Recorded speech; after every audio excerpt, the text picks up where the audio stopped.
अस्सलाम वालेकुम। अवैध साबरी से रिपोर्ट। 5 साल कैद, 10 लाख रुपए जुर्माना, बिला वारंट गिरफ्तारी, जमानत की सहूलत ख़त्म। सदर मुमलकत ने सदारती आर्डीनेंस जारी कर दिया। फौज, अदलिया और अदारों के ख़िलाफ़ नफ़रत फैलाने और फेक न्यूज़ जुर्म करार।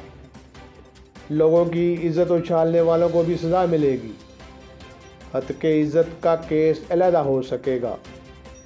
ऐसे केसेस का फ़ैसला 6 माह में करने के लिए अदालतें पाबंद होंगी।